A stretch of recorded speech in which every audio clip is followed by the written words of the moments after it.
এই মুহূর্তে দর্শক বন্ধুগণ 2026-এর বিধানসভা নির্বাচন নিয়ে আজকে বিশেষ একটা অঙ্ক আপনাদের সঙ্গে তুলে ধরছি।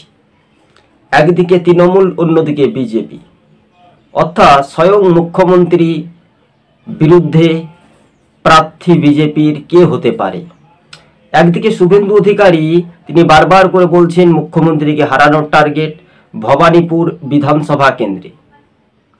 নন্দীগ্রামে শুভেন্দু অধিকারী প্রার্থী হবেন, যদি কিনা তিনি সুযোগ পান তাহলে মুখ্যমন্ত্রীর বিরুদ্ধে প্রার্থী হতে পারেন।